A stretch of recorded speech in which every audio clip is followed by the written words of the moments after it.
অসমৰ মানচিত্ৰৰ পৰা হেৰাই যাব নেকি 16খনকৈ গাঁও? অসমৰ ভূমিত মেঘালয়ৰ ধাৰাবাহিক আগ্ৰাসন। চলে বলে কৌশলে অসমৰ ভূমিত মেঘালয়ৰ আগ্ৰাসন। প্ৰথমে এই দৃশ্যবোৰ দেখুৱাই লৈছোঁ। পলাশবাৰী ৰাজহ চক্ৰৰ অন্তৰ্গত তথা ৰাণী আৰক্ষী চকীৰ পৰা প্ৰায় 15 কিলোমিটাৰ নিলগৰ দুৰ্গম পাহাৰীয়া অসম মেঘালয় সীমান্তৰ এইখন চাংমা নগৰ। এই চাংমা নগৰতেই মেঘালয়ে সেউজীয়া বক্ষ বিদাৰি বিনা দ্বিধাই নিৰ্মাণ কৰি আছে পথ। চলে বলে কৌশলে মেঘালয় চৰকাৰে আৰম্ভ কৰিছে আগ্ৰাসন। অসমৰ ভূমিত অবাধে নিৰ্মাণ কৰিছে তেওঁলোকৰ উন্নয়নমূলক আঁচনিসমূহ, যাৰ পৰিপ্ৰেক্ষিতত সীমামূৰীয়া অঞ্চলৰ অসমৰ বাসিন্দাসকল মেঘালয়ৰ প্ৰতি আকৰ্ষিত হ'বলৈ আৰম্ভ কৰিছে। আৰু সেই মৰ্মে আজি পলাশবাৰী ৰাজহ চক্ৰৰ অন্তৰ্গত অসম মেঘালয় সীমান্তৱৰ্তী অঞ্চল চাংমাই নগৰত নিৰ্মাণ কৰিবলৈ আৰম্ভ কৰিছিল মেঘালয় চৰকাৰে এটি পকীপথ, যাক লৈ সৃষ্টি হৈছিল এক উত্তপ্ত পৰিস্থিতি। আৰু অসম চৰকাৰৰ প্ৰশাসনে এই কথা অৱগত হোৱাৰ পিছতে তেওঁলোকে আহি নিৰ্মাণ কাৰ্য বন্ধ কৰিবলৈ সক্ষম হৈছিল। এই বাতৰি আমি যোৱাকালি আপোনালোকৰ মাজলৈ প্ৰচাৰ কৰিছিলোঁ। আজি পুনৰবাৰ অসম চৰকাৰৰ প্ৰশাসনৰ এটা টীম আৰু মেঘালয় চৰকাৰৰ প্ৰশাসনৰ টীম যুটীয়াভাৱে আহি এক বৈঠকত মিলিত হৈছিল। আৰু এই বৈঠকতে আচলতে সিদ্ধান্ত গ্ৰহণ কৰা হ'ব এই সীমামূৰীয়া অঞ্চলসমূহত কেনেদৰে অসম চৰকাৰৰ মাহিয়াই দৃষ্টি আৰু মেঘালয় চৰকাৰৰ উন্নয়নকামী দৃষ্টি কিয় কৰিবলৈ বাধ্য হৈছে। আমাক স্থানীয় লোকে জনোৱা মতে এই সীমামূৰীয়া অঞ্চলসমূহত অসম চৰকাৰে মাহিয়াই দৃষ্টিৰে চাইছে আৰু ইয়াত অসম চৰকাৰৰ উন্নয়নৰ তুলনাত মেঘালয় চৰকাৰৰ উন্নয়নকামী আঁচনিসমূহ অধিক সফল ৰূপত ৰূপায়ণ কৰিবলৈ তেওঁলোকে প্ৰয়াস কৰিছে। আৰু এই সন্দৰ্ভত আমি আপোনালোকক জনাই যাম, আচলতে অসম মেঘালয় সীমান্তৰ এই সীমা বিবাদক কেন্দ্ৰ কৰি অসম চৰকাৰে কিদৰে ব্যৱস্থা গ্ৰহণ কৰে আৰু এওঁলোকক কেনেধৰণে আচলতে অসম মুলুকত থাকিবলৈ আকৰ্ষিত কৰিব পাৰে। এই খবৰ লাভ কৰি পলাশবাৰী ৰাজহ চক্ৰৰ চক্ৰ বিষয়া ডক্টৰ অংকিতা শৰ্মাই সবল নেতৃত্বৰে বন্ধ কৰিছিল কাম। তাক লৈ সৃষ্টি হোৱা বাতৰি সবিস্তাৰে সম্প্ৰচাৰ হৈছিল প্ৰাতঃ টাইমত। কেৱল চাংমা নগৰেই নহয়, এই দুৰ্গম অঞ্চলত থকা 16খন গাঁৱত অসম চৰকাৰৰ নিৰ্বিকাৰ ভূমিকাৰ বাবে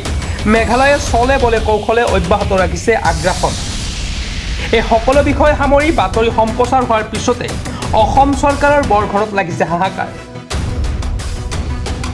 অৱশেষত পলাশবাৰী সমজিলাৰ আয়ুক্ত ভাস্কৰ কলিতা, সমজিলাৰ আৰক্ষী অধীক্ষক ডেইজি গগৈ আৰু পলাশবাৰী ৰাজহ চক্ৰৰ চক্ৰ বিষয়া ডক্টৰ অংকিতা শৰ্মাৰ নেতৃত্বত এটা সজাতি দল উপস্থিত হ'ল চাংমা নগৰত। অসমৰ ভূমিত মেঘালয়ৰ আগ্ৰাসন। চলে বলে কৌশলে মেঘালয় চৰকাৰে অভিযান অব্যাহত ৰাখিছে আগ্ৰাসনৰ। ইতিমধ্যে অসম মুলুকৰ ভূমিত মেঘালয় চৰকাৰে আৰম্ভ কৰিছে নিৰ্মাণ কাম। তেওঁলোকে ৰূপায়ণ কৰিছে বিভিন্ন ধৰণৰ আঁচনি।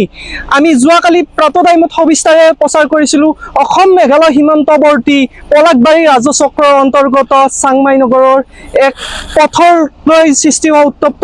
পৰিস্থিতিৰ বাতৰি। যিটো পথ নিৰ্মাণ কৰিছিল মেঘালয় চৰকাৰে আৰু সেয়া ভূমি আছিল অসমৰ, যাক লৈ আজি পুনৰ অসম চৰকাৰৰ প্ৰশাসন ব্যৱস্থা আৰু মেঘালয় চৰকাৰৰ প্ৰশাসন ব্যৱস্থাৰ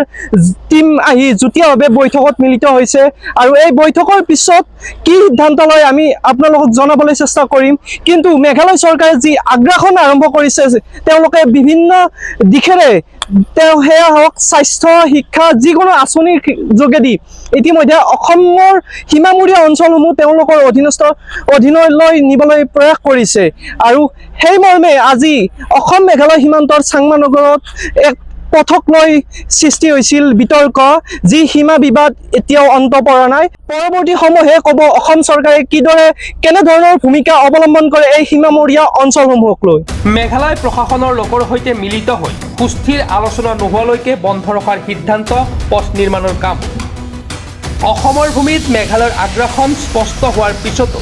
ব্যৱস্থা গ্ৰহণ সন্দৰ্ভত এক প্ৰকাৰ স্পষ্ট মন্তব্য কৰাৰ পৰা বিৰত থাকিল পলাশবাৰী সমজিলা আয়ুক্ত ভাস্কৰ কলিতা। আমাৰ শান্তিপূৰ্ণভাৱে ধুনীয়া দুটা মেঘালয় আৰু অসমৰ এডমিনিষ্ট্ৰেশ্যনৰ যিখিনি মিটিং হ'ল আৰু তেওঁলোকৰ যিটো ৰাস্তা কনষ্ট্ৰাকশ্যন এটা হৈছিলে তেওঁলোকে এগ্ৰী কৰিছে এইটো বন্ধ থাকিব। আমাৰ ইয়াতে আমি মানুহখিনি কিবা যদি কাৰোবাৰ কিবা কাৰ্ড চাৰ্ড পাব আছে সেইখিনি আমি চাই দিম। কাৰোবাৰ কিবা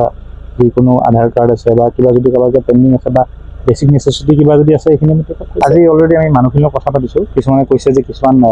বেছিক নেচেচিটি বা তেওঁলোক বঞ্চিত হৈ আছে তো আমি সেইখিনি টেক আপ কৰি ডিপাৰ্টমেণ্টৰ ফালৰ পৰা আমি সেইখিনি ক'ম এতিয়া আমি ৰাস্তাটোৰ বিষয়ে ডিছকাশ্যন কৰিছোঁ আৰু তাৰ নেক্সট লেভেলৰ কিবা ডিছকাশ্যন হ'লে হায়াৰ অথৰিটিৰ মাজত ডিছকাশ্যন হ'ব আৰু মানে গভৰ্ণমেণ্টৰ পৰা ডিছকাশ্যন হ'ব এইবিলাক ধৰক এতিয়া আমাৰ লেভেলত সেইখিনি ডিছকাশ্যন কৰা নাই আজি যিখন মিটিং আছিলে যিটো ৰাস্তা কনষ্ট্ৰাকশ্যন হৈছিলে আমি কথা পাতিছোঁ আপোনালোকেতো জনাব আমি কৈছোঁ ছাৰহঁতক যদি এতিয়া মানে এই ৰাস্তাটো বন্ধ কৰা হৈছে আৰু কিবা যদি তাৰ বাহিৰে কিবা বেলেগ ডিছকাশ্যন হয় সেইটো হায়াৰ অথৰিটিৰ মাজত ডিছকাশ্যন কৰিব এতিয়া হয়তো তেওঁলোকে নকৰোঁ বুলি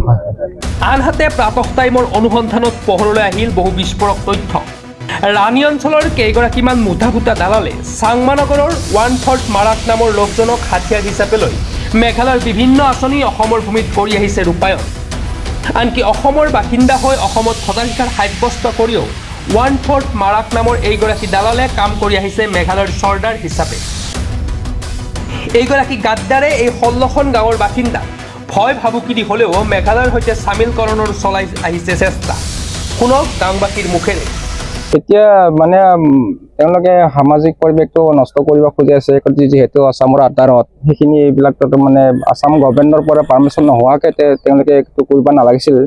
ঠিক খাম নেতৃত্বত কৰি আছে এইটো আমি জনাত এতিয়া 4জনমান আছে তাৰমানে তেনেকুৱা দালাল ইয়াতে এখন গাঁৱতে 1/4 UK মাৰা তেখেতেহে তাৰমানে লিষ্টটো লোৱা বুলি শুনিছোঁ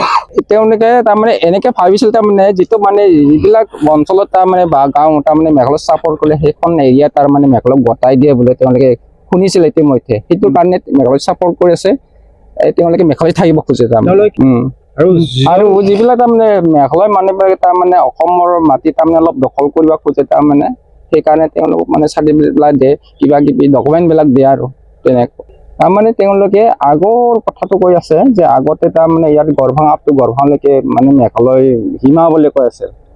সেইকাৰণে সেইটোৰ সীমাটো তেওঁলোকে বিচাৰি আছে গতিকে এইবিলাকতো মেঘালয়ে পৰে বুলি কৰি আছে আৰু মেঘালয়ৰ লগত যোগাযোগ কৰি মেঘালয়ে পাৰ্মিশ্যন দিছে হয় আমাৰ এইফালে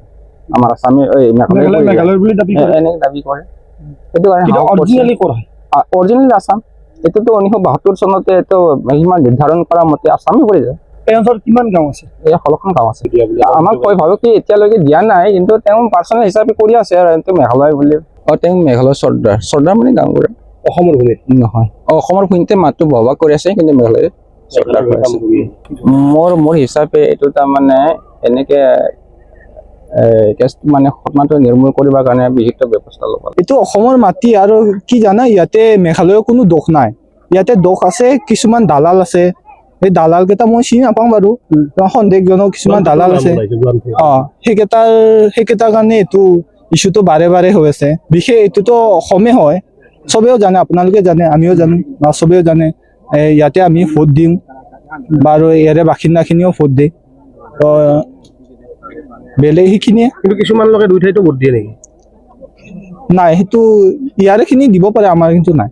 তেখেতৰ আচল নামটো গম নাপাওঁ মাংফত বুলি জানো কি বুলি মাংফত হয় গাঁওবুঢ়া তেখেতে মানে গোটেইখিনি এইবিলাক প্লেনিং কৰি আছে হয় ৰাণীৰো কোনোবা দালাল আছে নেকি সেইটো আমি শুনিবলৈ পাইছোঁ আমি শুনিবলৈ পাইছোঁ থকা বুলি কিন্তু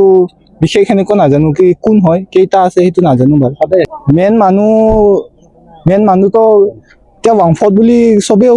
মানে আঙুলিয়াইছে অসম চৰকাৰৰ নিৰ্বিকাৰ ভূমিকাৰ পৰিণতিতেই মানচিত্ৰৰ পৰা হেৰাই যাব নেকি 16খনকৈ গাঁও সময় থাকোঁতেই ব্যৱস্থা গ্ৰহণ নকৰিলে এই 16খন গাঁও চামিল কৰি ল'ব মেঘালয়ে মিৰ্জাৰ পৰা সুনীল দাসৰ ৰিপৰ্ট প্ৰাতঃ টাইম ডিজিটেল শদিয়াৰ পৰা ধুবুৰীলৈ বৰাকৰ পৰা ব্ৰহ্মপুত্ৰলৈ সকলোৰে মাজত চিনাকি এটা নাম প্ৰাতঃ টাইম থলুৱা ভাষা কৃষ্টি আৰু সত্য বাতৰিৰ আধাৰত প্ৰতিষ্ঠিত খবৰ প্ৰাতঃ টাইমৰ প্ৰতিটো বা বাতৰি পুংখানুপুংখভাৱে চাবলৈ